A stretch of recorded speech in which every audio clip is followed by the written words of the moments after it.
Па добро, еве, почнуваме. Гледате Нова дебата. Нова дебата на Нова ТВ е единствениот медиумски простор каде што политичарите имаат можност вистински да се соочат и да влезат во дуел со граѓанството.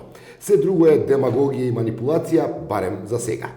Вечерва во Нова дебата мој гостин е лидерот на СДСМ Зоран Заев, а ги охрабруваме и сите други релевантни политички субјекти, политички лидери, барем оние кои сакаат и претендираат да бидат такви, да повелат на Нова дебата и да се соочат со интересот и прашањата на граѓаните. Добро дојдовте, господине Заев. Добро дојдов, поздрав до сите што ве следат. Одиме во живо, како што знаете. Стигна десетици прашања.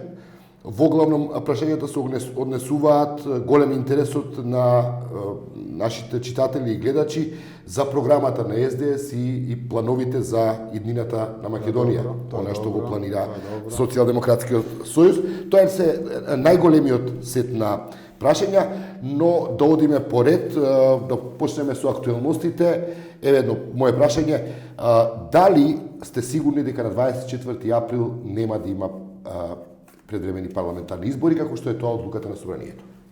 Ние сме апсолутно 100% сигурни во тоа, заради тоа што дел од договарањата во пршинскиот процес беа во одредена дилема, но сега овде математика е во прашање.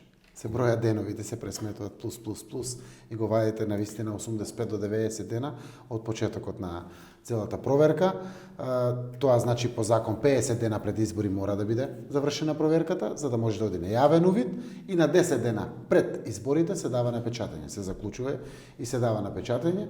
Од тука 85 дена за сите фази и подфази на проверката се нешто под идеални услови, со строг професионализам на јавната администрација, кое што е достижно. И затоа сме така децидни, на 24-ти нема шанси да има избори. Сите спекулации се во насока дека изборите ќе бидат јуни или јули.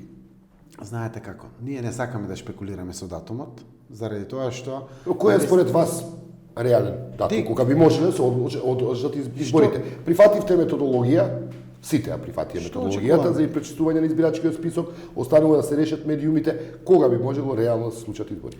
Ние очекуваме фери демократски избори. Поприлично колку е тоа можно. Знаеме дека 100% идеално нема ни во модерните демократии, но фер шанса за политичка битка заслужуваме. Не го отворивме овој процес џабе, за да го дозволиме повторно масакрот на Груевски да го видиме. Од тука останаа две многу важни прашања. Навремена дорегулација на медиумите, што значи навремена, да не на 15 дена пред изборите постигнеме некој договор. Џабе, нема кога да се реализира. Тоа значи дека барем едно 2-3 месеци опозицијата да има шанса на имплементација на новиот закон или договор поврзан со медиумите. И тоа е малку кое што го бараме. Предлогот на меѓународната заедница е нешто за кое што ние се согласуваме комплетно. Секако се откажавме од сите наши сугестии, се со конечна цел да го образаме целиот овој процес. Се работи за експертски решенија и апсолутно сме стрекни заради тоа што е систематско решение тоа. Сигурни сте дека меѓународната заедница ќе даде амин на ова што вие го посакувате во оваа фаза? И што го предлагате и што го анализирате? Ние даваме амин, меѓународната заедница предложи. Меѓународната заедница дали ќе даде амин за нов датум на избори?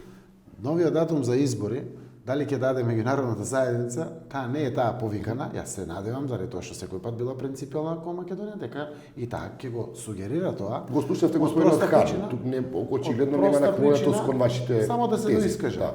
Проста причина, математиката е математика и за домашната јавност и за меѓународната заедница. Државната изборна комисија, тој независен орган, кој што ќе соопшти до кога ќе заврши прочистувањето на избирачкиот список. Од тука се прават пресметките за датумот на изборите. Ние треба да бидеме паметни сите како политичари во државата, со поддршка на меѓународната заедница, колку што е можно побрзо да ја донесеме до регулацијата на медиумите.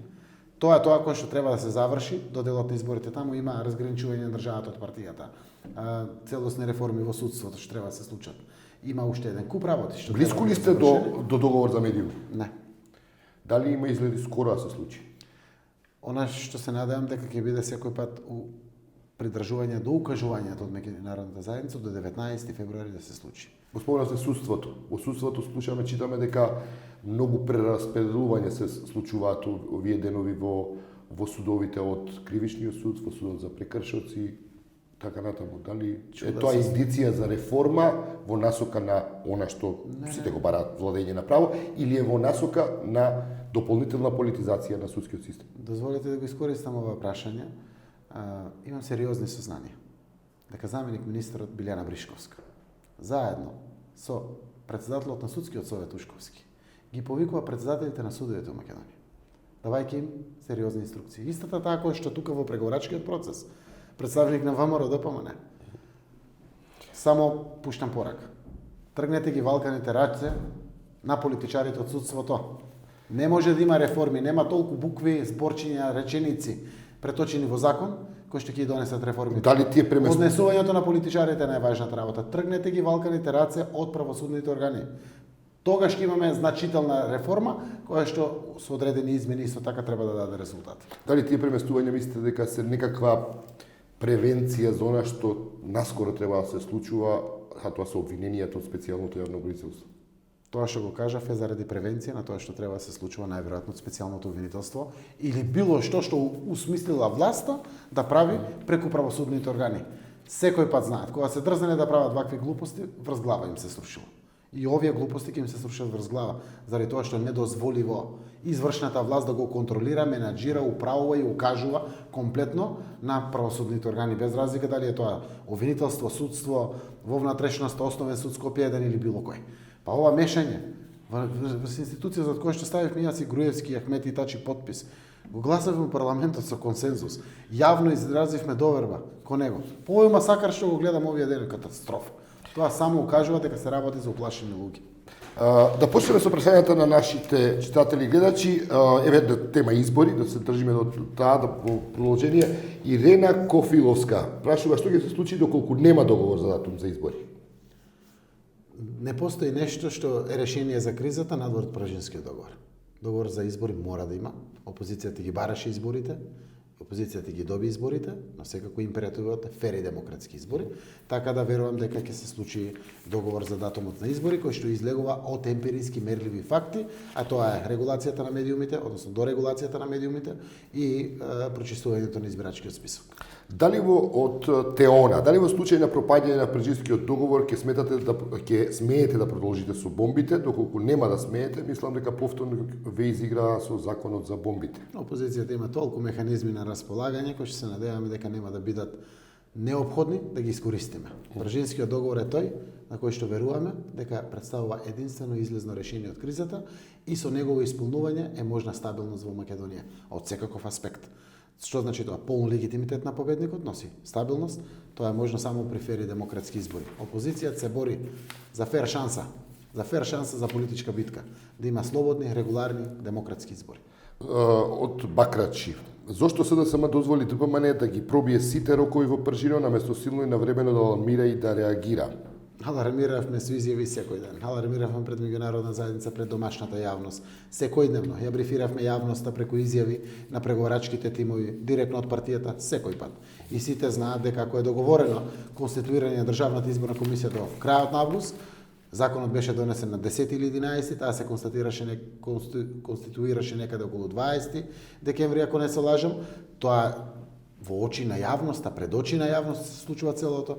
Јавноста е целосно во тек со целиот овој преговарачки процес, како се пролонгираат сите овие избори. И таму во законот вика, на 10 е донесен, 85 дена е до 5 март. Државната изборна комисија почнува, наместо од 10 почнува 20. Еве методологијата која е усвоена, само тоа покажува колку се пробиени роковите. Од Натица Зашова, дали според вас медиумите ќе влијат на изборниот резултати, дали ќе се ослободат сите медиуми, вклучително и провладините и новоотворената телевизија? Знаете како, ние сме трезвени политичари и свесни, Латас не очекуваме да стане независен новинар, не е тука да ќе да се брани, но не е така символ на владина. Па беше еднаш близок до СДС, ако не се лажам. Мал сум ако до ме држи паметењето. По средно школа сум до не се сеќавам на таа работа. Значи не очекуваме тоа да се случи. Очекуваме државните институции и органи. Тоа е Националната радиотелевизија, Македонската радиотелевизија, тоа е Советот на Агенцијата за аудиовизуелни медиумски услуги, Македонската информативна агенција. Тие се тие кои што треба да го имплементираат законот, кои што треба да забрани, односно да спроведе казна за ширење на омраза, професионалните стандарди во рамномерната застапеност да бидат овде, етичкиот кодекс да има свое влијание. Тоа е тоа кое што ние го очекуваме. Некој да го спроведе законот во Република Македонија. Тоа Зоран Трајчевски не го прави, ниту партизираниот совет на Агенцијата за аудио-визуелни медиумски услуги не го прави. По наша евиденција, во советот има 4 ВМРО-вци, 2 од ДУИ и 1 новинар Зоран Фидановски. Јас сум директен и отворен и тоа го кажувам. Дури МАН не предлага новинар, адвокат предлага. Катастрофа. Ова не е дозволено, не е добро за никој. Колку порано се отрезниме сите. Но добро, вие тие промени кои ги барате во агенцијата и други, тоа е сепак еден процес кој еве да под предпоставка утре да постигнете договор. Така. Политички. Ќе бара еден период, неколку барем можеби месеци, кога тоа се имплементира и почне да има ефект. Согласувам, ве разбирам. Тоа што го предлага меѓународната заедница ќе даде минимум шанси за опозицијата. Минимум шанси, тоа го бараме. Тоа го знаеме, милионите евра ги соопштивме овие денови. Го гледаме, купено е буквално со се души внатре, за жал. Но веруваме дека има таму дури во Сител, Канал 5, Алфа, МРТВ, честни новинари. Со честни исклучоци може да добија шанс. Ние како политички партии од опозицијата бараме приближно рамноправна застапеност. Тоа законот ни го дозволува. Вистинските независности на медиумите ќе се случат со промена на власт. Јас како шеф на опозицијата го гарантирам тоа, дека нема да имаат зависни медиуми. Независни медиуми, пред се критички настроени, заради тоа што ако не се медиумите, не може да биде ни добра власт. Тие мора да ја критикуваат, критички настроени, да укажуваат со се, без било какви предрасуди.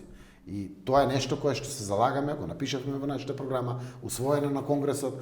Власта не може да има ниту финансиски допирни точки, ниту било какви кадровски допирни точки, ниту било што. Медиумите мора да бидат независни ако сакаме да градиме слободна и демократска земја. Од Ангело, има ли вистина во пропагирањето на некои провладени новинари дека испраќале покани за да гостувате во Сител, МТВ, дека вие сте испраќале покани да гостувате во Сител, МТВ или Алфа? Денеска добивме покана од Сител телевизија, фала Богу. Тоа е таа покана која што ја добивме. Тие тврдат дека некогаш праќале некои апели. Не го знаеме. Официјална покана се знае, се утврдува термин на поканата, каков вид на информативната програма е тоа, кој канат, Заев, Шекеринска, Оливер, Кирацовски, не знам, некој наш председател на општинска организација, било кој, тоа е покана, тоа го направи Канал 5, ние бевме гости. Ево го прави Сител, го прифаќаме и денеска веќе во комуникација со центарот. Се разбравте ли со уредничката на Канал 5 кој тоа го дал наредба да се гостува? Јас се прашав уредничката директно во емисијата. И го избегна прашањето и честно е да каже пред јавноста како тоа, како некој му наредил на Заев да се појави. Јас ќе го искористам секој простор. Абе нека го дават. Секој простор ќе го искористам. Секој можен простор кој што е покана од медиум, се разбира. Има некои авторски проекти, Господа чува и да бране. Но секој простор од медиум, информативна програма од било кој карактер, ние ќе го прифатиме. Зарем треба мене тоа некој да ме тера? Па еве, отидов, фала му на Господ тој што ме натерал така. Мислам дека постигнавме одличен ефект. Имаме пенетрација дополнителна. Секаде, изнесител, отворено зборувам. Не само мене, рете да и викнат и другите од СДСМ, и другите од опозицијата, па да го отворат тој простор, па Белким ќе се охрабри некој дебат, па да го видам Груевски да седе овде директно да одговара на вакви прашања од граѓаните. Па тоа е има покана од нас јавно е упатуваме и ќе па тоа е убавината на демократијата, бе, нема прашање што ќе ни убие. Зошто? Сега рейтинг некаде ќе падне. Нека падне, политичарите треба да паѓаат рейтинзи, да се креват рейтинзи, да ја отворат малку таа душата што ја носат во себе, па да видат граѓаните што материјал се направен. Ќе победи ли опозицијата од Ангело исто? Опозицијата на избори со доволно убедлива разлика за да формира стабилна влада предводена од СДСМ? Само фери демократски услови. Само да ги постигнеме фери демократските услови, овие последните за што се бориме. Заедно со тоа што имплементирано технички влади и се друго. Ќе победиме сосема со доволна разлика за да формираме стабилна влада. И на крајот не сме да се повтори мокна една партија со диктатор кој што ќе дрма се. Демократијата, значи коректив, значи повлекување на оној првиот што добил најголема доверба, па заедно да сподели со сите, па да биде коригиран, да наметнеме да малку поинакво општество, па да прифатиме нешто амандмански од опозиција. Па тоа е убавината на демократијата со борбата со аргументациите. Се трудам во една струмица, малку допера еве во главниот град. Значи, еве носевме буџет на 29 декември. Од 311 амандмани 158 ги прифатив сите. Од ВМРО. Од ВМРО. 158 и тоа знаете како ги повлечувам одредени сугестии кои што дошле од мене или од позицијата во Струмица, тоа од СДСМ. Ги повлечу, од имаше подобри предлози. Симнав капа ги прифатив со бројки, со милиони во денари, општините не можат со евра во денари. Падна на сама седница на Совет уште 5 предлози, сите 5 ги прифатив. Оти беа добри. Тоа е убавината на демократијата. Дали се има вистина во шпекулациите дека по изборите не чека некаква широка коалиција која би успела да се справи со сите девијации на институциите кои се случија во последните неколку години? Јас не верувам во такви работи, господин Ивановски, ниту паднало на маса некаде во некои преговори, ниту било што тоа што го прашавте го читам некаде по некои медиуми, како можни варијанти, барем мене како шеф на опозицијата некој ќе ме подготвува за таква работа. Значи далеко е тоа. И впрочем јас верувам во нешто друго. Верувам во стабилни влади со легитимна подршка на избори, со фери демократски избори, затоа велам полн легитимитет да има победникот, само во тој начин може да се втурне во решавање на сериозните и крупни проблеми. Одредени проблеми треба да се решаваат со консенсус, но тоа не значи заедничка влада. Не знам, проблемот со името. Треба да седнат сите политички партии да го решаваат. Како вакви проблеми. Да се отвори тоа транспарентно и да се отвори иницијатива за решавање на овој проблем. А не да се затвара. Но за тоа не ти треба Мислите ли дека заедничка влада со сите? било чија влада со опозиција која е силна во парламентот дека ќе успее да го реши проблемот со името, кој наредната влада, мислам, сигурен сум дека нема да може да го избегне? Мислам да, силна опозиција и демократско однесување на демократска власт се решение за секој можен сериозен проблем кој што ќе се испрчи пред државата. Само треба демократско однесување, само треба споделеност со одредени информации со опозицијата за ваквите прашања, сензитивно пред граѓаните, комплетно отворено, иницијативи. Едно време имавте комуникација со премиерот Груевски на Додека не почна да ме снима. Докога не почнавте да ме снима, да. Дали очигледно се случува, има нова динамика некакава во односите Скопје и Атина во контекст на решавањето на спорот за името, дали овој пат има некаква неформална комуникација? Никој пат Груевски не најде за сходно да не информира нас како опозиција. Ние бевме мотиватори, затоа бевме предавници, по билборди не пишаа, водеа кампањи. Зошто веруваме дека мора да се најде решение на овој проблем и граѓаните направат еден чекор на охрабрување. Знаете, членство во НАТО само огромно охрабрување за инвеститори, значи. Нови работни места, ама вистински работни места. Почнување на преговори со Европската унија. Значи нормализација на државата, чаптер 23, 24 поглавијата, судство да се отвори. А имате ли информација дали се случува нешто во овој момент на тој план меѓу владата, она што беше министерот за надворешни работи, имавме посета, има некакви информации околу тоа? Јас сум поприлично информиран човек, јас сум шеф на опозицијата. Знам дека меѓународната заедница е убедена. Груевски уште 20 години да е власт нема да го реши овој проблем. Националистичкото однесување го донесе до тоа ниво да за него нема враќање. Така да тоа е повеќе од јасно. Но се надевам дека во една демократска атмосфера, во опуштена атмосфера во Македонија, кај што ќе постои дебата, заедно сите ќе се седне да го решат овој проблем, секако при промената власт. Со консенсус во Македонија. Тоа никако со заедничка влада на власта и опозицијата. Тоа не е решение. Тоа не е решение. А што мислите, ако Груевски утре во опозиција, како ќе успеете да обезбедите консензус со него, пробегите сам дека нема... Груевски после избори нема да е власт, така да такво прашање. Некој во опозиција, хипотетички. Во опозиција? Да. Веќе треба да сте. И да биде во опозиција, хипотетички говориме, тој ќе биде најголемата опозиција. Ќе го отвориме прашањето, транспарентно, јавно, заедно, ќе ја повикаме опозицијата, ќе ја информираме до крај и ќе изградиме ставови за чекорите кон решавање на оваа прашање. Така мора да се решаваат прашањата. Грција уште 100 години ќе живее со нерешено прашање. Нашата Македонија се испразни. Се испразни, повеќе од 600.000 имаме надвор. Гледам под новите податоци, само 2015 74.000. Млади луѓе пред се заминале надвор државата. Поубиствено од тоа, како факт имали за нашата земја. Тоа не значи дека некој сме да не шепне во идентитетот. Да се разбереме. Оти таква е пропагандата на куририте, како што ние од СДСМ ги викаме. Јас сум роден македонец. Татко ми бил македонец, дедо ми е македонец. Не давам никој да ми чепне по идентитетот, но тоа истовремено ме обврзува како политичар кој што се нафатил да бара поддршка од граѓаните, да носам одлуки за оваа земја, која што апсолутно ќе го сочува дигнитетот, достоинството на мојот народ, на сите граѓани во оваа наша земја, кој што ќе обезбеди простор за добра иднина, а секако со сочувано достоинство и дигнитет. Две добри прашања од Кишни и Марко. Кои се шансите за една мултинационална коалиција пред изборите со сите опозицијски партии со цел тотално рушење на груевизмот? Кишни и Марко, какви се шансите на мултиетничка коалиција пред изборите? Огромни се шансите. Според мене се огромни шансите. Македонија е подготвена. Пред изборите Пред изборите зборувам, јас. Секако тоа не зависи само од Заев, пред се зависи од нашите органи и тела на партијата, но зависи од органите и телата на другите политички партии и во нашата коалиција, од албанскиот блок, од турскиот блок, од сите партии во Република Македонија. Ние сме подготвени на соработка и предизборна со секој кој што е на иста линија со власт. Ова зло мора да заврши, мора да замине. Промените во Македонија мора да се случат. Отворени сме комплетно. Гледате дека дебатираме за еднаквост, равноправност. Завршено е со оваа средба во Александар Палас со не знам какви сектори за рамковен договор или слично. Нашиот став е, ќе кажам по неколку прашања. Секторот за рамковен договор е измишлотина на ДУИ и на ВМРО-ДПМНЕ. 1900 луѓе се водат на платен список. Што бараат таму? Тие треба се по шалтери да помагаат на граѓаните албанци, турци, роми кои да во нивното секојдневно комуницирање со институциите, да ги завршуваат своите работи. Ние имаме устав веќе. Договорот рамковен е преточен во устав.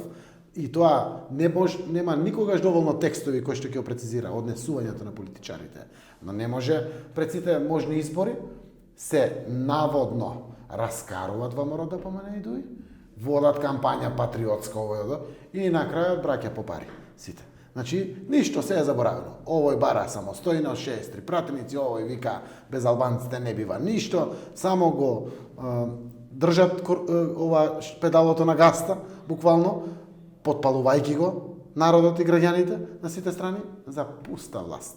Тоа време заврши, се изитрија сите и мислам дека доаѓа токму ново време, каде што секако е отворена можноста и за мултиетнички коалиции помеѓу партиите, на програмски основи се разбира, на чесен пристап однапред пред граѓаните, да знаат што е тоа што е ветено, заради тоа што има уште една причина плюс покрај подготвеноста на општеството, тоа е дека коалициите помеѓу македонските и албанските партии после изборите се погубни за тие и за тие.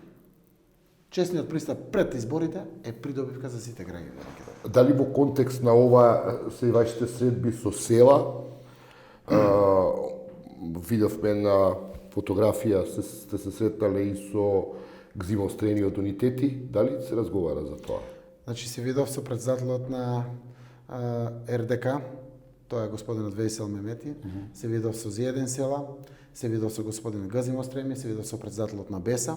Се надевам дека имат одредени нејасноти ПДП, како мала албанска партија, ќе се видам и со нив во наредниот период кој што предстои. Ние разговаравме за досегашните ставови кои што ги имаме заеднички, тоа се 24-ти не е датумот за избори и фери демократските избори се секако иднината на оваа земја и тоа мораме да го постигнеме заедно. Секако се отвараат можните теми за едни соработки од секаков вид, но до тука сме дојдени. Не е разговарано за никакви предизборни коалиции, што не значи дека не може да се случат. Така да, мислам дека овие средби се во позитива на сите граѓани пред се, а секако и ние како политички партии можеме да прокнижиме, најавиме едно подобро утре за сите, со едни нови моменти, секако доколку граѓаните испраќаат порака до нас дека и тоа е добро да се случи, мислам дека лидерите треба да носат одлуки. Очигледно има интерес. Кога би се тоа дефинирало? Очигледно дека постои расположение по ова што го велите. Предизборните коалиции се прават некаде 10-20 дена пред кампањите. Да. Тогаш е тоа. Значи, еве, јас претпоставам и овие слики што не гледаат, камерите што ги фаќат и ги испраќаат кон граѓаните, ќе добиеме некој фидбак од граѓаните, за да знаеме што е добро, како да ги поставиме чекорите или се. Партијата што ја водам е во одлична кондициона демократска поставеност и по оваа прашање.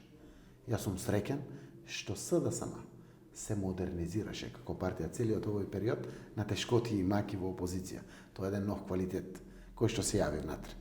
Знаете дека имаме членови во извршниот одбор од албанската заедница, во централниот одбор, во органите и телата на партијата. Само од почетокот на проектот Вистината за Македонија, бомбите така наречени, досега има преку 10.000 граѓани албанци кои што пристапиле на СДСМ. Со членска книжка пристапници и веќе ни се тука. чувството како да го споделам кога одам во Рачиново, во Зингилич, во Слупчене, на секаде. Гледате, докато се сликите, разговорите со луѓето, сите барат подобро утре. Сите се родители како возрастни луѓе, сите барат пред се економска известна иднина за нив, за нивното семејство, секако и за нашата заедничка држава, која што имаме. Сите си ја сакат Македонија, овде се родени и тие и нивните татковци и дедовци, и сите имаат обврска да креираат убава иднина, подобра иднина за генерациите што доаѓаат после нас. Стигаат прашања во меѓувреме да од Ристо. Зошто не се бараат и претседателски избори ако се знае дека и тие беа нерегуларни? Но вистина е така. Јас го поставив ова прашање во Брисел на едни преговори и велам кој ќе му каже на Георги Иванов. Знаете како тој е биран исто на 2014 на изборите. Јас се надевам дека господинот Иванов ќе посегне по свој сопствен чекор гледајќи од целото тоа што се случува. Тоа се случува заради И дека сам отстапи ќе побара предвремен избори. Се надам некој ќе му каже сам. Не верувам дека сам некој ќе му каже. Но во тој дел очекувам да во духот на иднината и демократијата ќе се преземе и тој чекор заради тоа што изборите беа нерегуларни 2014, а тие беа и парламентарни и претседателски. Од ова беше од Ристо, од Јаболчи. Дали би излегла на дебата со Груевски? Со задоволство. Уште еднаш да го повикаме. Тоа е демократија. Да го прашам јас некој прашање. Секако да ме праша и тој. Се што има да ме праша. Тоа и треба на Македонија. Тоа ќе биде првиот чекор. Еве, не знам, Канал 5 Сидел го поканиле Заев отишол е чекор. Дај Боже Груевски да дојде кај некои критички настроени медиуми и тоа е добро. На крајот е добро јас и Груевски да седнеме, па пред било кој уредник, новинар или било кој, па и сите уредници да дојдат на сите медиуми. Јас сум подготвен во секое време и уште еднаш ќе користам приликата да го поканам на дуел и да разговараме на сите теми во време, во медиум каде сака и колку сака. Често вика Даниел Евросимовски, често ги користите зборовите јавно и транспарентно, зошто прифативте и останувате во преговори целосно затворени за јавноста? Не останувам. Секој пат ја информирам јавноста комплетно, но истовремено беше побарано од тие што го модерираат процесот дека одредени луѓе, како представници на одредени здруженија, ако се појават таму во целиот процес кога се зборуваш за медиуми, тоа ќе стане бесконечно. И договорија веднаш после секоја средба брифинг со граѓанскиот сектор. Со граѓанскиот сектор со се. Имаше едно такво прашање на Александра Македонска која не зависеше тоа од нас.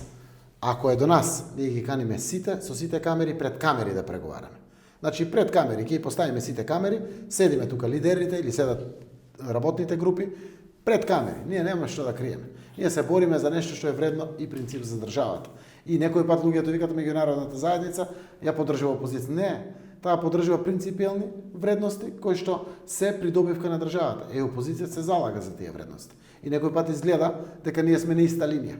Кога не сме, тоа се гледа, но кога сме, се гледат и кои се причините зошто. Нешто околу работата на специјалното јавно обвинителство, Сашо Рафаиловски прашува на кој начин може специјалното јавно обвинителство да поднесе кривични пријави ако се знае дека судовите се под раката на Груевски. Кривичните пријави се поднесени од страна на опозицијата и тие се дел од предметите кои што ги работи специјалното. Како очекувате как се јанева да истапи со конкретни, имаше рок 15 март кога ќе каже кои од предметите се прифаќаат, односно да се прифаќаат, а кои се отфрлаат како специјалното обвинителство е формирано за времето на владење на Груевски со причини, со дебели причини. Прифатено и потпишано меѓу другото и од Груевски. И јавно даде изјава дека и верува на Катица Јанева и специјалното обвинителство и дека ќе ја поддржи во се во делот на ресурси и се тоа што треба. Поддршка има. Да има целосна независна истрага. Тоа што се случува овие денови е масакар, тоа е недозволиво. Тоа е недозволиво, го нема никаде во светот заради тоа што ова е тронката надеж која што очекуваме за враќање на правната држава во Република Македонија. Од тука јас не смеам ни да си дозволам да коментирам одредени работи. Јас само ќе го кажам тоа што го има во законот. До 15 март навршуваат 6 месеци, каде што специјалното обвинителство треба да се изјасни после предистражната постапка. Дали ќе отфрли кривични пријави, нема докази, или ќе ги потврди со наредби за истрага и обвинителни акти. Тоа е тоа што треба да се случи, така да до 15 март за мене како лидер преговарач, лидер на опозицијата преговарач внатре, беше димензионирано период кој што ќе прави и притисок законски врз специјалното обвинителство да се изјасни за одредени предмети. Заради тоа што тоа и како мора да има влијание врз севкупната определба на граѓаните и во докажувањето правно формална на вистината. Мислите ли дека ќе успее кацарјава со оглед на тоа што стигаат кривични пријави што вика колегата мој Владо Апостолов и во спам фолдерот да си провери во имејл, може и таму има некоја кривична пријава, бидејќи очигледно дека се прави еден обрач околу неа кој ќе прилично може да и наштети на нејзината работа. Јас сум убеден. Има ли начин тоа да се, односно да се направи простор од таа ефикасно да работи, како што сите очекуваат? Јас сум убеден и во специјалниот обвинител и во целиот нејзин тим, од обвинители, истражители, стручни соработници, се што таму има во тоа институција, дека има доволно силен капацитет до крај да го исторка целиот процес. Должност нивна е, како што е должност на опозицијата, должност на Груевски или на било кој од државата, сите си имаме своја улога или сме камче во мозаикот. Секој треба да го заврши својот дел согласно устав и закон. Ни повеќе, ни помалку. Значи, согласно устав и закон, специјалното обвинителство знам каков капацитет има, заради тоа што го гледам како носа целото тоа, ги следам нивните изјави, кои што ги дават и уверен сум дека со тој капацитет ќе го истурка процесот до самиот крај за намената за која што дека ефикасно работат? Мислам да. Иако мал е обемот на предмети, најверојатно ги немат отворено тоа. Сите материјали кои што се предадени, јас сум тој што можам апсолутно да потврдам дека таму има обем на материјал, огромен. Но предпоставам тоа што можам да го уловам од изјавите. Они се фокусирани на кривичната пријава против Заев, Пуч, и на кривичните пријави против високи представници на власта. Тоа беа вкупно 35 предмети. Предпоставам. Иначе обемот на работа е огромен. Дали се плашите од Пуч, па и од онаа другиот предмет за подкупот? Дека ќе докаже дека сум направил насилство врз Груевски, барајќи предвремени избори и техничка влада. Може да го преформулира обвинението каде се Што?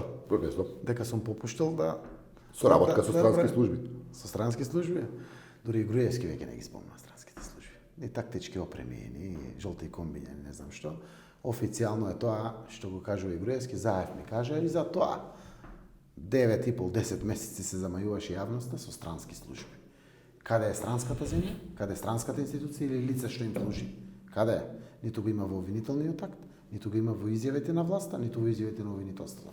Не постои. Тоа е апсурд и е смешно веќе, така да јас се надевам дека ќе можам во судски процес целото тоа да го докажам и да заврши овој предмет. За Пуч не сакате се појавите додека не го преземе предметот каде се јанева. А што е со подкуп? И на тој предмет не се појавувате? Самиот дел на подкуп, моите адвокати се уште доставуваат и подавки, представки комплетно до јавното обвинителство на Република Македонија, до Основниот суд Скопје 1, до Народниот правобранител и слично. На последното рочиште 2 амбасади беа закажени во Социјалдемократскиот сојуз. И затоа моите адвокати побараа одложување. Секако да побаравме да и овој предмет биде преземен од специјалното јавно обвинителство, заради тоа што тоа е надлежност за специјалното јавно обвинителство. Покрај ПИМ мерките воспоставени врз Заев за следење телефоните и снимање со видеокамера. Тој предмет не произлегува од разговорите снимани во бомбите, како што е дефиниран мандатот на КТЦ. Мандатот на КТЦ е се што е поврзано и произлегува од содржината на неовластеното прислушкување на телефонски разговори.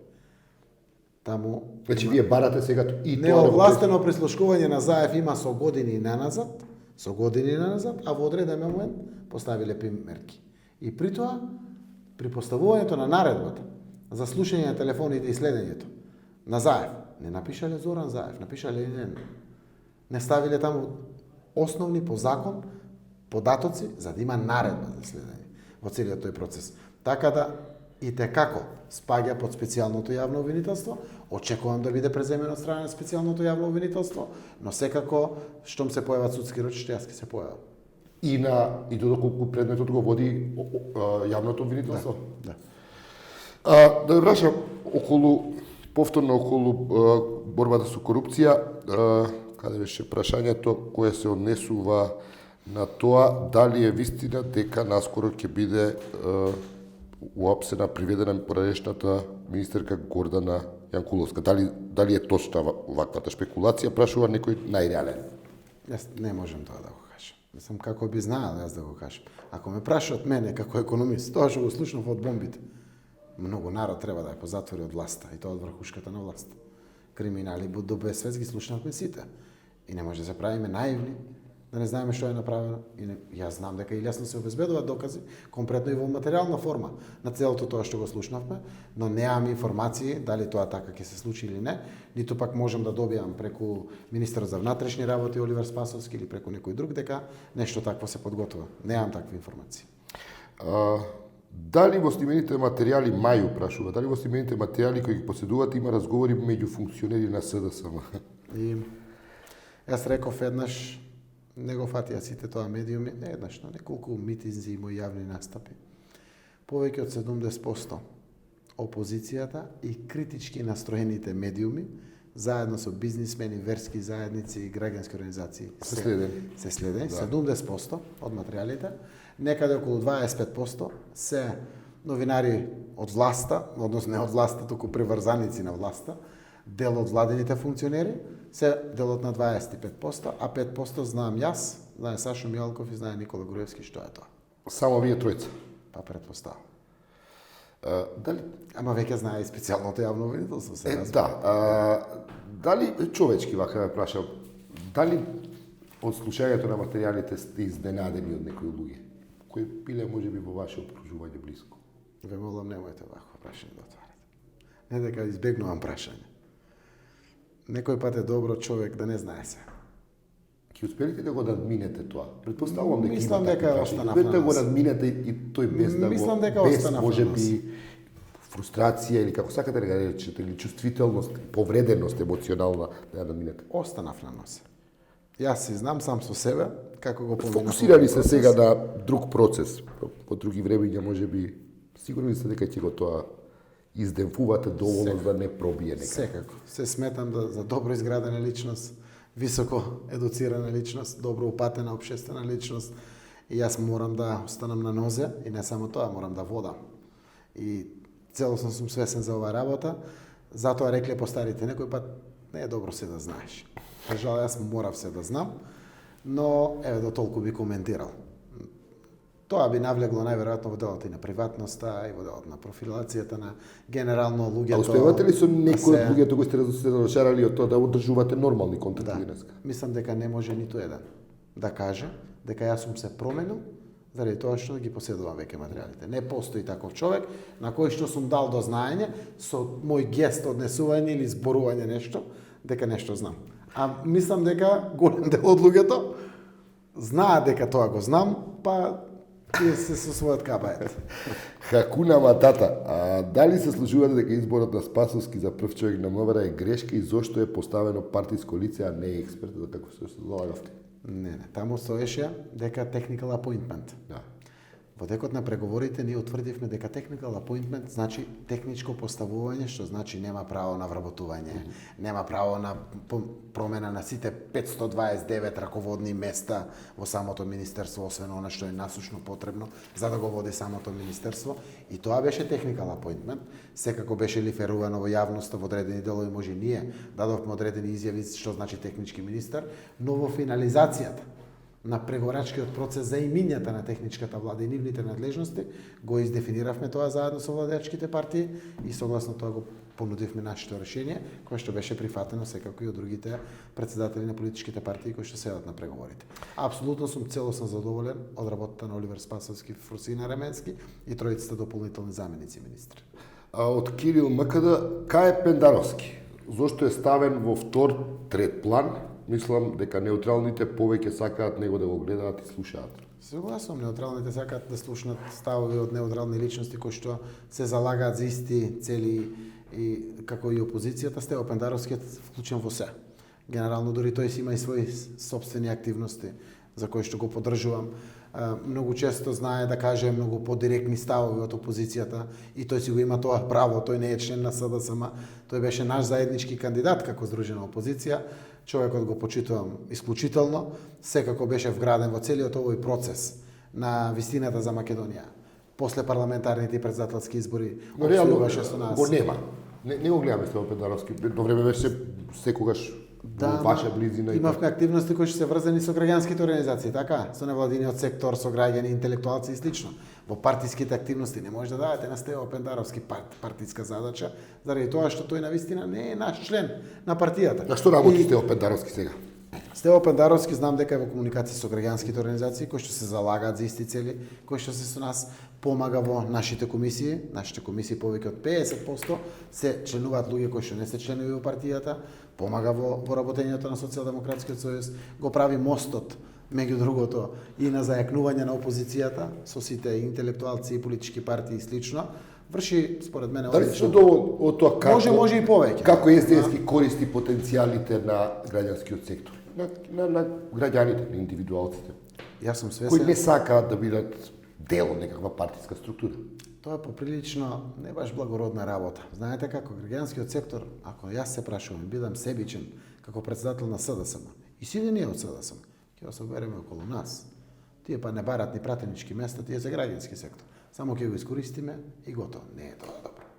Граѓанскиот сектор има своја улога во општеството. Во смисла тој треба да ја заврши својата улога во општеството. Во смисла на давање можност да ги слушнете нивни идеи да се реализираат така натаму. Јас правам континуирани средби, лично јас. Да не зборувам за Шекеринска, за Оливер, за Стево, кој што е тука во тој амбиент за помагање нашо или слично, Лидија Димова, кој да ги кажем Мила Царовска, председатели на нашите комисии, има континуирана соработка, меѓусебно информирање, а секако и примаме сериозни сугестии од граѓанскиот сектор и од многу други интелектуалци. Дури Груевски знае некој пат да се зафракава Заев дури од новинарите, од универзитетски професори, они му кажале на Заев, па затоа бил неговиот став. Заев не знае се. Јас сакам да учам, јас сакам да примам се што е добро. Јас знам да го сменам мојот став за нешто што е подобро. Јас немам предрасуди. Дали му кажал Борјан, Геро, Фрчко, како викаше Груевски таму, пред Хан го зборуваше тоа. И од еден момент Хан вика, кој е тој Фрчко? Знаете како? Мислам, немам проблем Во овој контекст да примам нешто што е добро, за да во интерес на нашата земја и да го земам како став на опозицијата во преговорачки процес, па да го вградам во наша програма или во слично. Немам предрасуди за такви работи. Во овој контекст од Александра едно добро прашање. Цело време зборувате за квалитетно образование и во контекст на ова дека се консултирате со граѓанскиот сектор. Зошто студентите не беа поканети на комисијата за образование денес? Ние водиме таа комисија, значи веројатно поканата не ја прави опозицијата ако не ја води. Ние кога ја водиме, може да покануваме најде граѓански начин, организации. може да најде начин да се појави со нив да ги застапи нивните интереси, рече, контактиравме се. Ако тоа го не сум пратеник и стварно не ги знам сите деловнички можности кои што ги имат.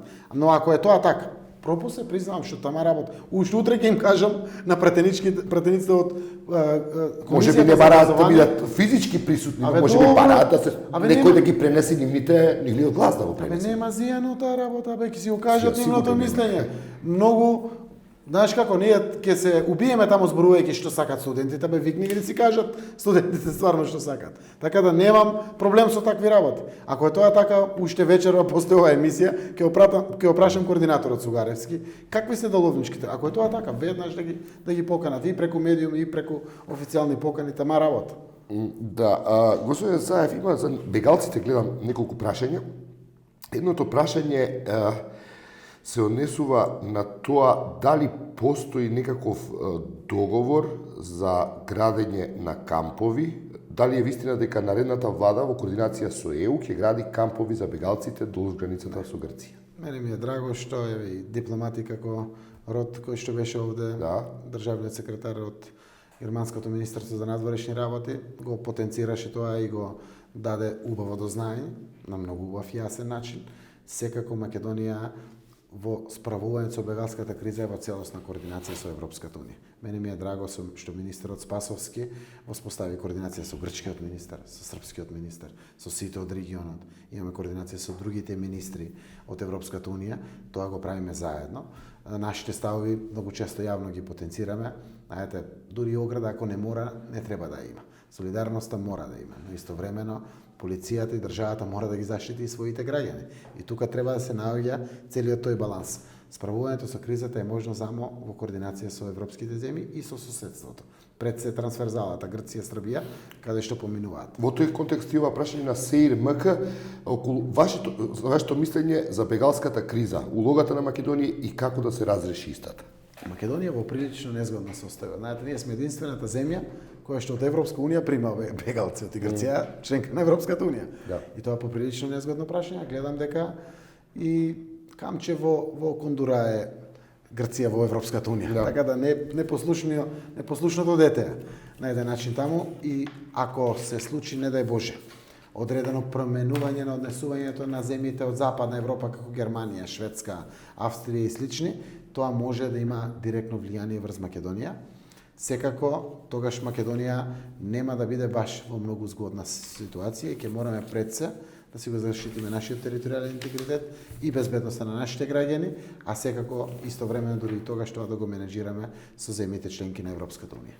Дали од тебе, тука да кога сме од Димитар, дали од меѓународната заедница беше понуден договор во кој се споменуваат бегалците од Сирија на нашата граница? Не, никој пат нема таква работа.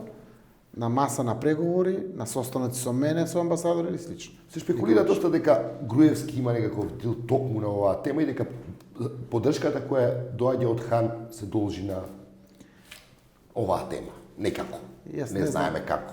Знаете како? Јас не знам комесарот Хан, што тоа лично зборувал со Груевски. Јас знам комесарот Хан што зборува на средбите кои што ги имаме заедно во договарањето со имплементацијата на договорот од Пржино. Таква работа нема овде ставено на маса и при тоа знам дека и меѓународната заедница имаме комуникација ние со сите амбасадори на сите земји членки на Европската унија. Некој барем ќе најавеше, ако не нешто друго, дека има таква координација, па меѓу другото поврзана со регулацијата на бегалската криза, па Македонија да гради кампови, па баѓи ние тука ќе собереме бегалците по 10 да собереме во секое семејство, ние не може да ја решиме бегалската криза. Тоа им е јасно и на сите земји членки на Европската унија и верувам дека тоа се само имагинации на одредени аналитичари кои што би можеле да такви работи да калкулираат. Апсолутно договорот од Пржино, принципите и европските вредности, принципи и европски вредности, справување со кризата е сосема друга проблематика која што треба Македонија секако заедно со Европската унија да ја решава. Од Бале Ендемион, господине Заев, дали еврокомесарот Хан ќе одработи во полза на Груевски, како што во 2013 господинот Филе одработи за Груевски и покрај бојкотот на опозицијата и отпорот на Црвенковски? И дали во 2013 вршете притисок врз Црвенковски сепак да се оди на избори, како вие би останале градоначалник? И на крај, какви се вашите моментални односи со Бранко Црвенковски и дали ја имате неговата поддршка во оваа борба, откако искусивте на своја кожа, што значи да се биде лидер? Комплицирано прашање, дозволете, неколку прашања во прашањето да се инкорпорираме. Јас тогаш бев јасен и транспарентен со сите мои ставови. Се работи за локална самоуправа, која што немаше врска со парламентот, немаше врска со било што. Јавно ги застапував и секогаш консензуално ја поддржував одлуката на мнозинството во партијата. Господинот Црвенковски неколку пати јавно настапи и ја даде максимално поддршката на Социјалдемократскиот сојуз. Беше лично присутен на 17 мај за да изрази поддршката и прави се, најверојатно што може да направи да даде поддршка. Иако секој пат сите можеби повеќе да направиме. Во давањето на поддршката нема дилеми, но апсолутно дека дава поддршка на опозицијата немам некоја дилема околу тоа прашање. Се гледате ли со него? Па ова година немаме средби, но еден месец помина до вас. Не се честитавте нова година? Си честитавме секако телефонски. По телефон, не се видовте на пијачка. Средба не сме правили средба. Околу вашите односи со меѓународната заедница. Не ве допрашав преска. Слободно. Зошто мислите дека бројни се шпекулациите? Прво што мислите шпекулациите дека Хан е корумпиран? Очигледно е дека ВМРО троши големи пари за лобирање. Зошто мислиме дека Хан? Дека постојат не вие. Што мислите вие околу шпекулациите дека е Хан корумпиран, односно дека е поврзан со казина и така натаму, и разни бизниси поврзани со казината, и дали тоа некако се доведува во прашање и со лобирањето, можеби кое го врши ВМРО ДПМН, кој очигледно, како официјална информација беше дека колку огромни суми на пари троши партијата за да лобира во меѓународните институции. Дали мислите дека тоа има некаков ефект кој се резултира со такви ставови на Ќе ви кажам искрено, не дека не сум ги слушнал или прочитал спекулации, да ги има насекаде по медиумите, јас не верувам во тоа. Не дај Боже Европската унија да се купува со пари, тогаш за какви европски вредности и принципи се залагаме сите ние. Искрено гледам една десница која што знае да си помогне. Тој е десничар и доаѓа од десницата. Но европските институции како верувам дека се во интерес исклучиво на Република Македонија во целиот овој преговорачки процес и верувам дека тоа ќе биде до самиот крај. Го чувствувам тоа што е непринципиелност на десницата внатре, но впрочем знаете како е толерира еден Орбан во Европската унија како членка Унгарија, така да едно знам, ако оваа маса е бела, не може никој да го натера заев да каже дека е црн. Ние сме дел од договорачкиот процес и ние нашите одлуки што ги носиме, стоиме за тие одлуки и апсолутно не верувам дека некој е корумпиран, па заради тоа го прави или слично. Моите становишта се дека Европската унија е во насока комплетно со сите нејзини институции да ја помогне на Македонија. Тоа го гледам од сите амбасадори на земјите членки на Европската унија, држиме постојано контакти, еве кога ќе дојдат вакви државни секретари, министри при сите нивни посети, недвосмислено јасно го изразуваат кон Република Македонија и апсолутно не верувам дека некој ќе си дозволи институционално од одредена комисија или било која институција од Европската унија да заземе страна во политичката криза. Едно прашање во овој мала дигресија, но ќе остана во контекстот. Предраг Терзиевски. Инаку мој добар пријател. Квалитетот на производите на МАМАС е неспорен, но пристапот до затворениот пазар на најексклузивните ланци на продавници за деликатесна роба, како што е на пример Роб во Белгија или Дин и Делука во САД, е скоро херметички затворен и достапен само за најексклузивните светски брендови. Како успеавте да се пробие и отвори соработка со овие дистрибутери? Фала, многу тоа прашање. Значи, знаете како? Покрај тоа што ми недостасува слободата, демократијата, нешто без кое што не можам да живеам, моето семејство, пријателите и без МАМАС јас не можам да живеам. Тоа е нешто кое што јас го сакам. И сега не правам реклама, еве МАМАС до кај се пробил, 99% реално е на пазарот. Се работи за квалитетен производ кој што знае да се пробие. Ако е алудирањето на вашето прашање тоа, ако е внесеме Европа во Македонија, ги почувствуваме европските вредности дома. Не се обере Европа на купче. Како да ви кажам? Го има МАМАС во Канада, во Австралија, во Америка, во Русија, секаде го има. И се пробива секаде. И Македонија може да се пробива реално ако ние го подобриме квалитетот на живот овде. Европа ќе не прими тогаш кога ќе достигнеме нивото приближно на граѓаните на Европската унија и тогаш ќе влеземе внатре. Пепи ме инспирира со ова прашање, прашам ако успевате како бизнисмен да се пробиете така на европскиот пазар. Јас лично знам како изгледа Роб продавницата на пример во Брисел. Зошто не успевате ЕСДС така да го продадете како бренд во Европа? На тој план ми се чини дека ВМРО ДПМН се многу поуспешни од вас. Господин Ивановски, кај беше ЕСДС пред една година, каде е сега? 4 најважни функционери. Ударната тупаница на ВМРО ДПМН веќе не се увлада. Груевски, Сашо Мијалков, Миле Рекиевски, Гордана Екова. Јас се прашувам многу конкретно. Колку ги отворивме институциите,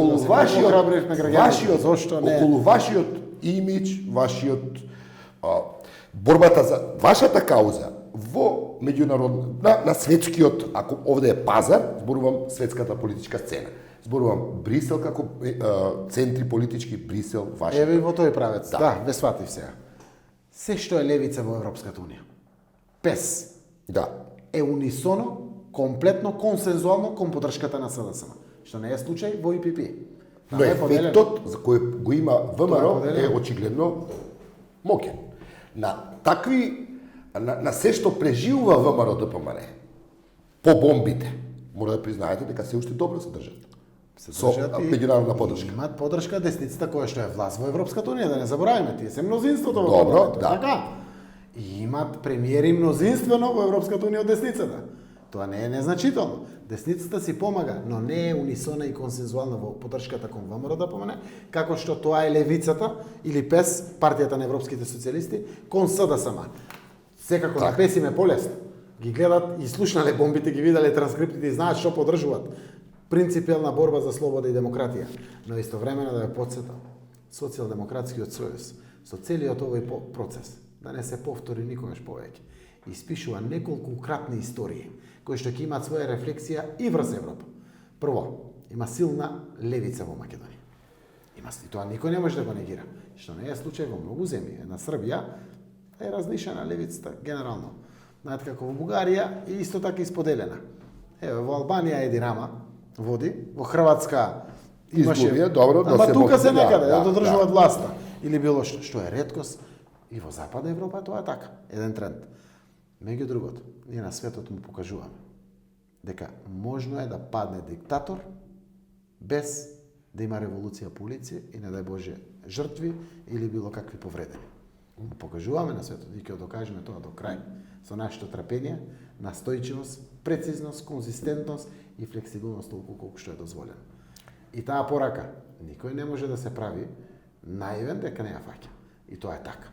Ова настојчивост, ова трпение кој што го покажуваме во целиот овој процес е некој нов квалитатив кој што треба светот да го прифати. Зошто? Учевме и ние од паѓањето на режимите кои што се случија во Украина, во Либија, во Египет и слично. Еве, се уште не се смируваат ситуациите. Се уште омразата си носи омраза.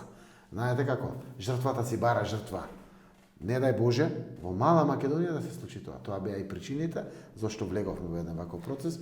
Јас сум убеден дека тоа ќе докажеме на целиот крај, кога ќе замине на фер и демократски избори еден хибриден режим, меѓународно потврден, во заборав од садата владење. Ќе успеете ли да го изменаџирате бесот, кој е сериозен потенцијал за уште посериозен реваншизам? Да. Доброчудноста на раководството на партијата, кој што ја вода. Луѓето кои што веруваат во заедништво, веруваат во подадена рака, веруваат во еднината. Свесни се дека немате време им за лошо, им за армија. Знаете дека вашата изјава дека ќе дадете живи луѓе ќе биде вртена пак? Ќе ја вртат, но Заев не е паднат од свемирот, Заев е тука секој ден и Заев на дело го гледат секој ден, барем ако не е друго во Струмица. Ме знаат секој ден, ме со мојата отвореност, комплетно, секаде. И сите знаат дека тоа се однесува на партиски состанок, извадено од контекст, дадено фрагментирано, за да може вака да го пласираат. И тоа е дел од пропагандната машинерија на власт. Ако луѓето се уште не го научиле што душа носи Заев, ако не сватија дека поседувал повеќе од 600.000 разговори, а внимаваше на целата приватност натре, комплетно, мислам дека некој само може да продолжува да ја замајува јавноста околу тоа. Маја, која и колка е вашата поврзаност со Сорос? Јас, господин Сорос, не сум го видел никогаш, но тоа што можам да го кажам дека е одредени организации кои што имат одредени финансиски подршки за одредени проекти од Сорос, се дел од граѓанските организации со кои што ние соработувавме целиот овој период и не се срамувам тоа. Зошто? Тоа се активни граѓански организации, но соработувавме со еден куп кои што не се финансираат од Сорос. И сега тезата од Никола Груевски, Соросоиди, Сорос тоа нешто наметнува, што тоа наметнува Сорос? Го направи Заев, тој што е денеска, нивните зборови ги ставија во нашите усти, што тие не ги правеа пресконференциите и текстовите со кои што настапувавме се, нашето однесување. Ние сме политичка партија, граѓанските организации се граѓански организации. И ќе го искористам ова едно лично прашање малку из... Бевме јас и вие обвинети дека венецот кој кај мене однесен пред куќа дека сме го организирале заедно. Сега имате министер во внатрешни работи. Дали не кажа и како тоа и кога? Не, сега имате министер во внатрешни работи, таа истрага никогаш не е завршена. Ќе се истрага и сега ова во илустрација има многу работи кои остана недокажани. Сега вашиот министер е на позиција да ги разреши тие работи. Но напади на мои други колеги и така натаму. Дали е на позиција? Молам? Дали е на позиција Оливер Спасовски, министерот за внатрешни работи, добро, да го разреши тоа? Прашувам. Технички поставен. Не, Борине, заради тоа што тоа беше деталите на technical appointment. Да. Значи се уште организиран криминал го води некој си господин таму кој што е повеќе војник ВМРО-вски од Никола Груевски, како да ви кажам. И такви луѓе има еден куп внатре. Нашата интенција не е да пенетрираме комплетно во самото министерство и да ги исправиме сите неправди. Ќе останат началниците кои ги именуваше? Ќе останат. Сите ќе останат заради тоа И покрај одлуката на тоа е времена мерка. да. Оливер Саид да сака не смее да ги разреши, да му се замрзнат. И тоа е така. Оливер Спасовски има задача да го целосно употреби и исполни тоа што му следува постигнато во договор, Пржинскиот договор. Тој треба да го контролира министерството толку колку што technical appointment тоа го укажува. Што значи? Да, го подготви министерството да биде чувар, гардијан, комплетен, да не се повтори ова зло на изборите, тоа е основната намена за која што е постигнат, и се што ќе осознае како криминал, да го извади. Ако дојде до допирни точки до оваа работа, од сега во моментот му се замрзнати и кабинетските службеници. Кај него не се само тие што ги радат, сите, го ставија сам во тој дел. Ако дојде до било каков доказ за ова, за било каква истрага за околу ова, тој е должен, посебно на новите случаи, и за Боријан Јовановски, и за многу други новинари. И за многу други, точно, и за нападите на ЛГБТ заедницата, постојат камери снимени, детали од тој напад кој никој никогаш не го разреши. Извади на површина. Јас знам дека е процесуиран предмет кој што беше против представник на Доказ, порталот. Напад, да. Напад, да. Комплетиран е предметот и дошле до сознание. Дојде инспекторот, се заврши работата, кој што исто така беше шиканиран заради тоа што водеше истрага. Знаете како? Тогаш го знаевме кој е тој инспектор и го повикавме директно, за да може да, тоа го знам од Оливер Спасовски, за да може да ја продолжи истрагата. Ми каже го повикавме, ние вика во кабинет, инспекторот, докаде викаме тргна од истрагата. Вратете ме да ја дозавршам. И тој предмет е процесуиран. И гледам дека одредени нинџи пак се закануваат некаде низ градот и го охрабрувам Оливер Спасовски јавно и на средбите кои што ги имам. Како министер за внатрешни работи, се што ќе увиде доказ дека постои, се што може да отвори како истрага, да отвори како истрага. Ние се залагаме, устата ни е полна со зборови за тоа. Ние тоа мора практично да го покажуваме. Знаете како, тоа не е толку важно за вас, туку за сите други каква порака ќе испрати, откривање на евентуални сторители за вакво дело. Сега да одиме, 10 прашања стигаат, тешко дека ќе можеме да одговориме на сите. Би сакал да одговориме на оние кои се однесуваат на програмата на СДСМ, бидејќи има голем интерес за тоа. Дали СДСМ опозицијата работи воопшто нешто друго, надвор од она утврденото со Пржино и преговорите? Се работи ли на нови предлог закони? Се споделуваат ли информации со граѓаните кои инаку не може да дојдат до нив? Се улеснуваат ли институционалните процедури кои граѓанското општество се обидува да ги отпошли? Ова е прашање од позната активистка граѓанска Ивана Дакшичи. Еве вака, значи, ние на Конгрес, некаде на средината на декември усвоивме наша изборна програма. Која што изборна програма, веднаш штом се утврди датумот за изборите и се знаат сите рокови, ќе ја испечатиме и ќе ја пуштиме до граѓаните. Но секој ден сме пуштени на терен. Држиме пресконференции испраќајќи ги пораките од таа програма. Ветувањата наши пред граѓаните, тоа е најважното според мене. Јас знам дека криминалците ќе завршат во затвор, тие што се невини ќе бидат ослободени и знам дека ќе има промени. И тоа за мене апсолвирано прашање. Најважно што ќе се случува во едината. И мене ми е драго што има вакви прашања. Дебатираме на секаде со граѓанските организации, одржавме 34, ако не се лажам, трибини со граѓански организации. Има ли некакви заклучоци за нови предлог закони? Тоа е прецизно прашањето на Ивана. Се што предложија, скоро се е инкорпорирано во програмата, која што усвои Конгресот на СДСМ, веќе одредени законски решенија, ќе ве потсетам, беше на дебата законот за пушење. Така, тоа е предложено токму од граѓанските организации, со еден модернистички пристап. Значи, луѓе со објекти со лиценца за пушење и објекти без, со одредени вентилатори и се, како што современа Европа го решила како прашање.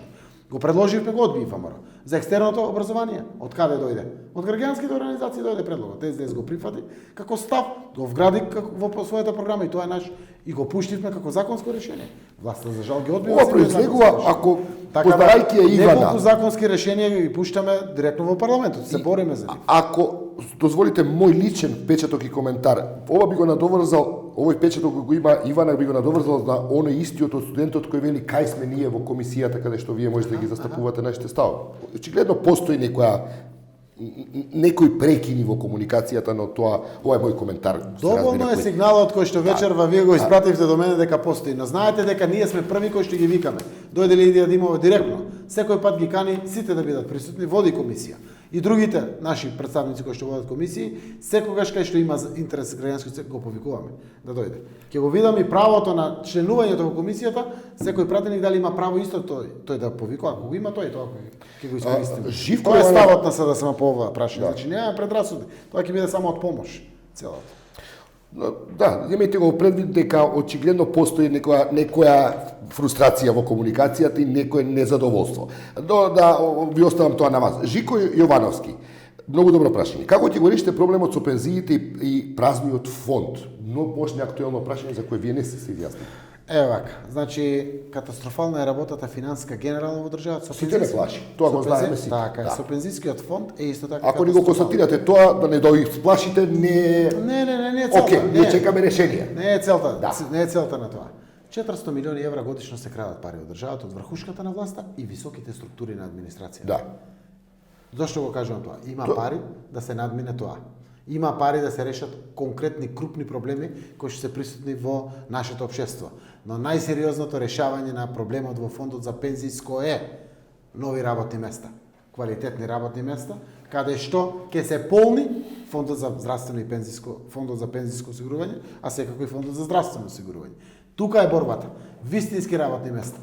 Ова состојба со фондот за здравствено за пензиско осигурување само уште еден индикатор за лажните политики на странски инвестиции и работни места на Никола Груевски. Ако тие се успешни политики, фондот за здравство за пензиско нема да ги има ваквите проблеми. Само да ви кажам дека до крајот на јануари тие испратиле 660 милиони денари повеќе пари од проектираното од буџет за поддршка на фондот за пензиско. Значи катастрофални се состојбите и воопшто не застануваат во делот на нивните популистички политики. Вистински работни места во Македонија мора да се отворат и тоа пред се во приватниот сектор, каде што ќе генерира дополнителни приходи за двата фонда.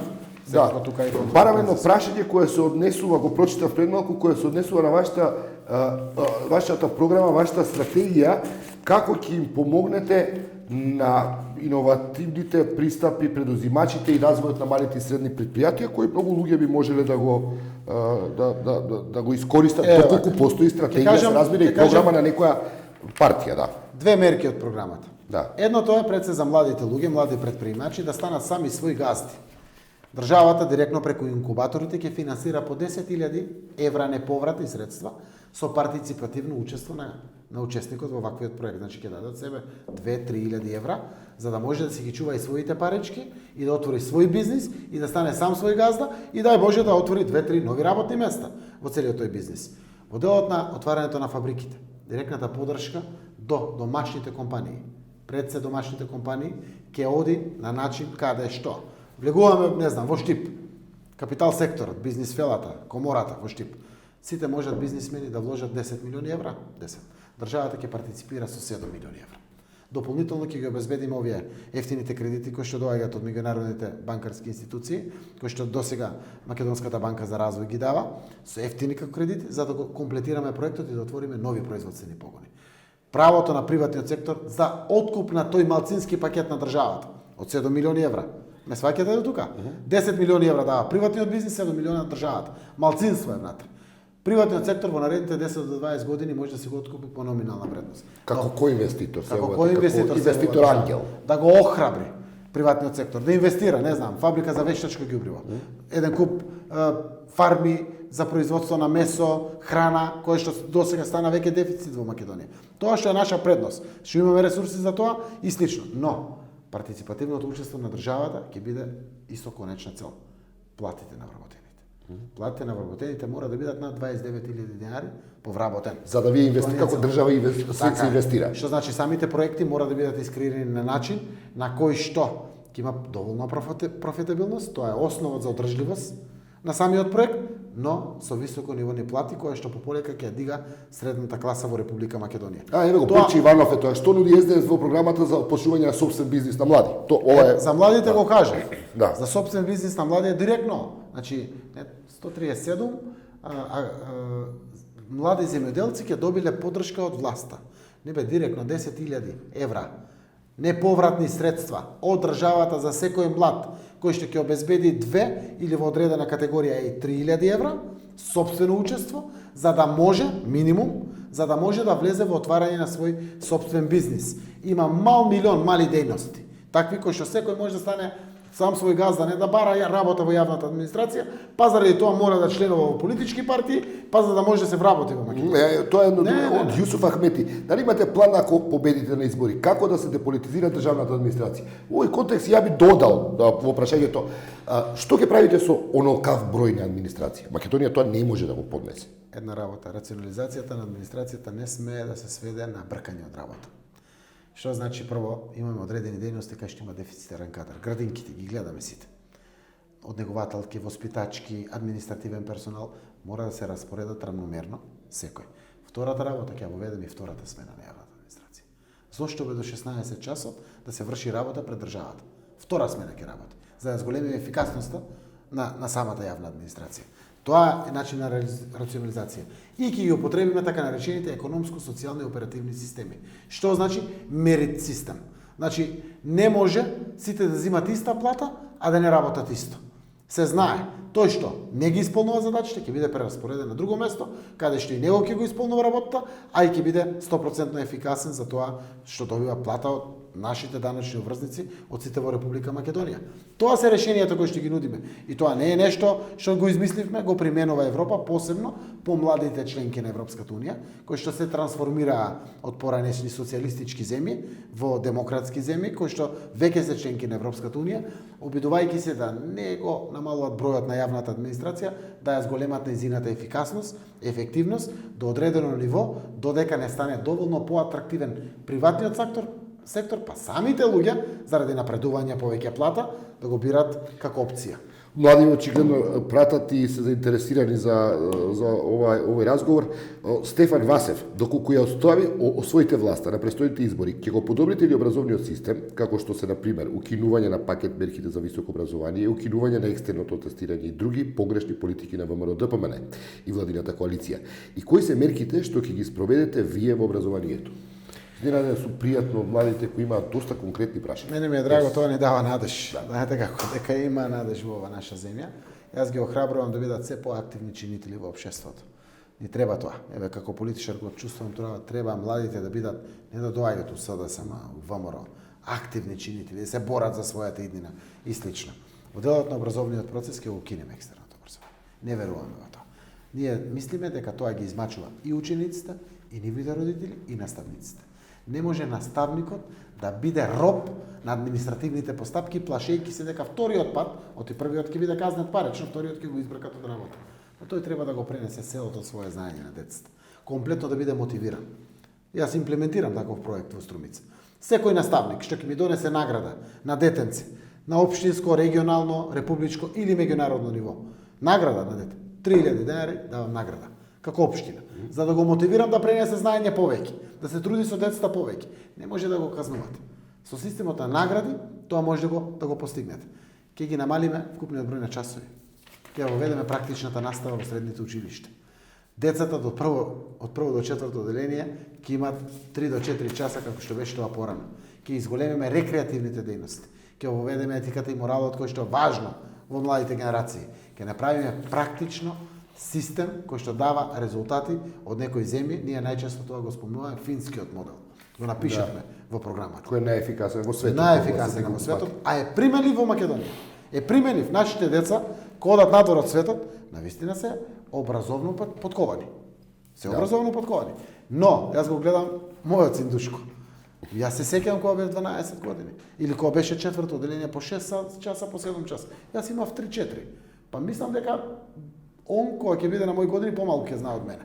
Од тоа што е стекнато во образование. Малтретирање. И го кажам примерот, заради тоа што премногу често зборуваме за екстерното образование. Некаде беше почетокот на јуни, се враќам дома, почесто во Скопје, и ми вели синот, нели веќе го укиневте екстерното образование? Абе викам, тато, ние тоа го ветуваме како опозиција. Кој ќе дојде на власт? Ајбе сите сте лажачи. Што, ти јас те слушнав бе на телевизија, ти рече дека ќе укинеш екстерното образование. Зошто го кажувам тоа? Траумата на подготовката дека треба да полага екстерно образование. Очигледно терет за 11-12 години и што поминува. Зошто? Образовниот систем кај нас е воведен да има проверка на секој недела поеднаш, на 2 недели преку тестирање, испитување и слично. Тоа се деца, меѓу другото треба да имат и детски денови и да бидат деца, а не да бидат истравматизирани од целиот овој процес. Го кажувам како пример, што поминуваат сите деца. Не значи дека јас тоа го согледам само кај моето дете, па наметнувам во општа појава во општеството.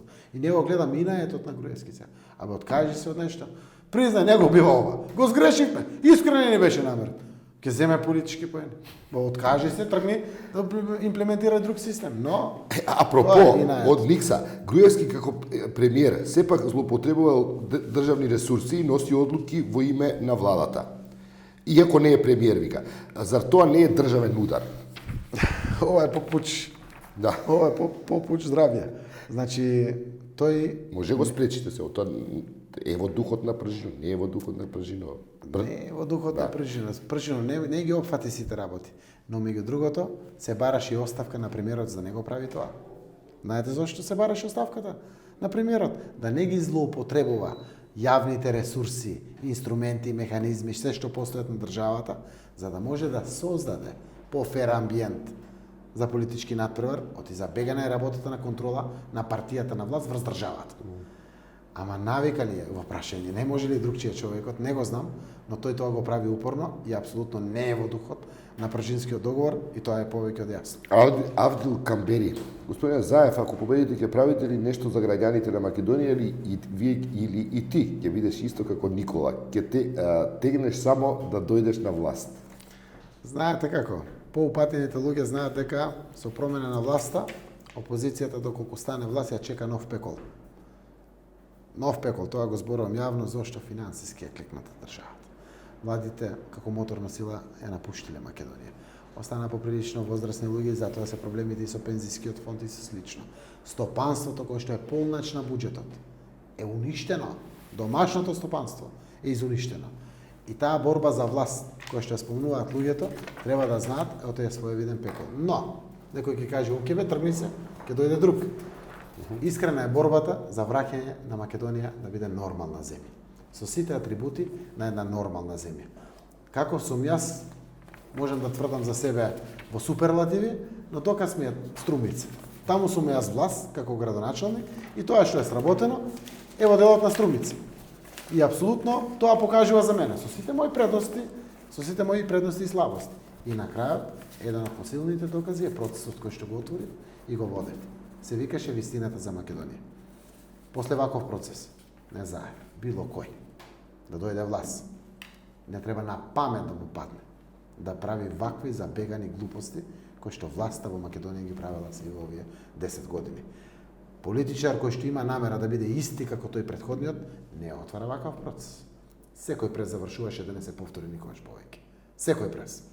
И на одредени луѓе пред се од власта, не знам како да го докажам тоа, најверојатно и да се запалам пред владата, покрај ваквиот процес кој што го отворив, нема да веруваат, но доказ е токму тоа кој што го кажувам како доказ. Кој сум преку тоа што го работам, 10 години извршувам јавна функција, градоначалник на Струмица, 10,5 години уствари, процесот кој што го отворив, ако имам намера да бидам исти како Груевски, не го отварам вака процесот, без било какви резерви, директно мавање учело, комплетната вистина до крај, од почеток до крај, буквално, и немам никакви предрасуди, да кажам отворено, не, јас сум различен од Груевски. Јас сум поинаков од Груевски и времето кое што доаѓа во Македонија ќе биде време во кое што сите граѓани ќе имат фер шанса, ќе има критериуми, ќе има вредности. Ако победите, вие ли сте премиерот? Ако победи СДС? Тоа ќе го одлучува секако централниот одбор на партијата. Од Крстевски, доколку дојде Зоран Заев на власт, дали ќе го реши стабилното прашање на децата кои веќе го имаат напуштено домот за деца без родители 11 октомври? Да, го имаме тоа како ветување во програмата. Тоа е мала бројка на деца, на сметка на тоа што многу луѓе во државата кои што имаат и друг стан, некои имаат и куќа, заради партиската припадност кон ВМРО ДПМН не добиваат социјални станови, овие деца се едни од социјалните групи меѓу кои што мора да се има приоритет во решавање на нивното социјално прашање. Што е вашиот став околу владата на Трудо, канадскиот лидер, премиер? Експертска влада, полова еднаквост, како е во вашиот кабинет? Дали на вашите кандидатски листи ќе видиме и нови, а сепак истакнати непартиски имиња, невладен сектор, можеби? Дали ќе го зголемите бројот на млади на кандидатските листи со добитно место? Жртва на природбата. Социјалдемократскиот сојуз веќе го промени својот статут на партијата и го зголеми присуството на жените, односно на обата пола, така стои, на двата пола, не помалку од 40%. Беше не помалку од 30%. Така и по закон. Досега не помалку од 30%. Ние го направивме први чекор.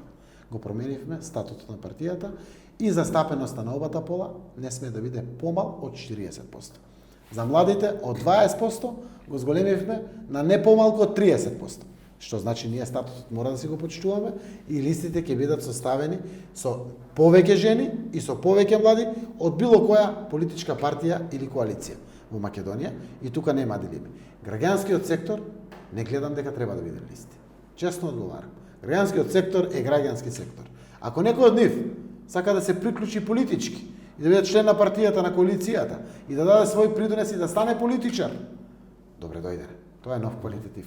Имаме доста луѓе кои што не биле во политички партии, се охрабрија целиот овој процес, пристапија. Најверојатно тие се едни од потенцијалните кандидати и на листи, и за функции, за воидното време кое што доаѓа. Јас сум човек кој што бара помош и надвор од СДСМ. И ни треба помош. Ова е заедничка Македонија. Не мора да бидете член на политичка партија за да партиципирате во градењето на убавото утре на нашата земја. Отворени се вратите комплетно, ако одлучат луѓето да се приклучат и да ја градат својата кариера со зграпчена чест, да дадат придонес кон државата, Социјалдемократскиот сојуз тоа ќе го овозможи. Маленко Александар, господин Заев, Спортот е нешто. Да, доколку добиете мандат од граѓаните за формирање влада, дали ќе прифатите национална стратегија за спорт и млади, подготвена од 10 спортски легенди, како основа за врвен успех на македонскиот спорт, кој за жал е само алатка за перење пари? Јас сум среќен што со господинот Маленко имаме разработено детали околу ова. Искусен е многу, има прошетано по светот, има разговарано за вакви национални стратегии, ги има презентирано и пред мене, на едно кафе пиење, и навистина ме бедисува тоа. Еден дел од сите тие сугестии се вградени веќе во спортот и таму постои национална стратегија за спорт и млади во Република Македонија со сите атрибути. Она што можем да го кажем, државата мора да го поддржува спортот, но политичките канџи далеко од спортот. Не може федерациите, не може клубовите да бидат со политичари. Политичарите може да дојде овде и да гледа утакмица. Може да поддржи спорт заради тоа што најголеми амбасадори се на државата. Но вакви сполитизирани федерации се една од главната причина за спортскиот неуспех, кој што толку многу сакаме да го видиме како успех, а не ни се случува. Да го оставиме спортот на спортистите, па да ги видиме спортистите како се претседатели на фудбалски федерации, ракометарни федерации или слично, може да и бизнисмените, има квалитетни бизнисмени, но политичари подалеку. Политичарите на крајот се ја прават математиката за политички поени, а тогаш губи спортот. Тоа е така и во образованието, тоа е така и во културата и во сите други области. Да се остават сите експерти од таа област, ако се спортисти, да си водат спортот, од областа на културата, да се грижат за културата, од областа на образованието, да бидат главни чинители во креирањето на националните стратегии за образование, заради тоа што тие се паталци, тие знаат најдобро и тие ќе дадат најубавите решенија. Толи Бошковски има едно многу прашање, според мене, од суштински карактер, за кој многу малце се дискутира во државата. Дали имате конкретна стратегија за развој на енергетиката и во кој правец? Во контекст на ова прашање, каква е стратегијата за развој на обновливата енергија? Едно од комисиите... Цел свет разговара, само кај нас ми се чини дека... Едно од 18 комисии која што е... тема која е од животно значење. Едно од 18 комисии која што е најактивна во партијата е Комисијата за енергетика и овде партиципира доста експерти. Ние понудивме решение, меѓу другото, со сите обновливи извори на енергија. Македонија има огромни потенцијали за тоа. Сончевите денови, овде, сонцето во југот на Европа, и те како можеме да го искористиме. За жал, Македонија е во огромен дефицит и тој расте во делот на потребите за струја. Увезуваме огромни количини на струја. Инвестициите во фотоволтаиците, веќе дури без бенефицирана цена на струјата од страна на државата се одржливи инвестиции. Треба државата, покрај стимулациите на приватниот сектор, државата директно да инвестира во неколку гигавати фотоволтаици, за да го надокнаде она што е дефицит, меѓу другото и во другите инвестиции, секако во хидроцентрали, во термоцентрали, во сето она кое што го имаме, гасот како можност да се искористи за производство на струја.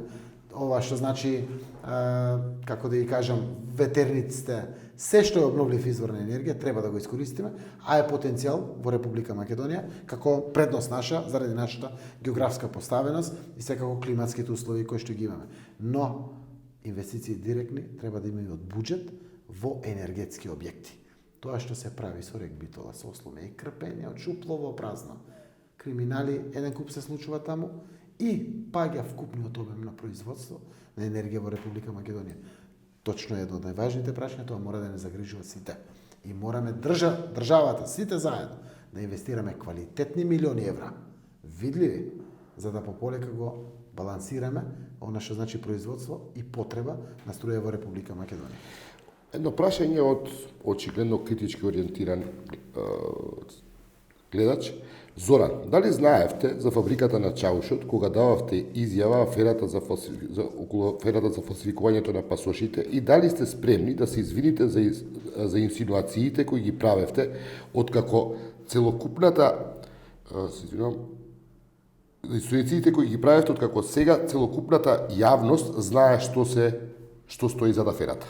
Вака, значи ова афера ја отвори Оливер Спасовски. Претходно имаше министри од ВМРО, па никој не отвори ништо. Тоа што го знам од Фокус, видов дека е груп фалсификат на личните карти и е објавено за да покаже дека има патоказ во некои бази кои што се основ за издавање на лични карти. Заради тоа што личните карти кои што ги видов и на Фокус беа бела хартија со пластика, која ќе споредите со било која лична карта, се гледа дека е груп фалсификат. Но тоа беше пријавено во Министерството за внатрешни работи и Оливер Спасовски ја отвори истрагата. И апсолутно се докажа, и Чавков впрочем тоа го каже, дека тоа не е употребено за гласање на избори. И тоа е така досега барем потврдено. Оставам другиот дел, истрагата да го каже до крај.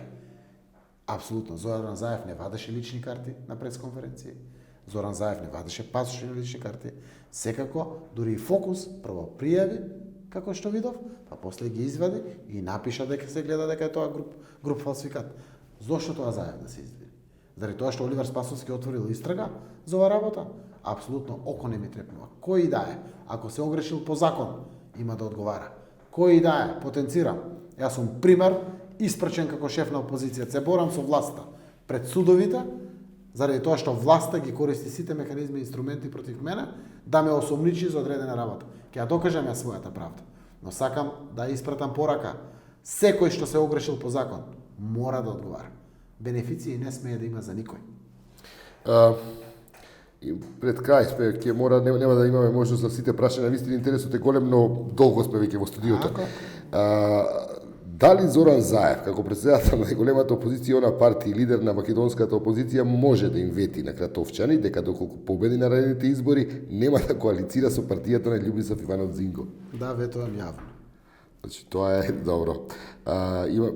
Имам впечаток дека Заев мисли дека Груевски е веќе минато, имајќи ги бомбите во предвид, треба да знае на што се ВМРО е спремен. Ако јас не знам на што е спремен ВМРО целиот овој процес, секако другите знаат помалку од мене.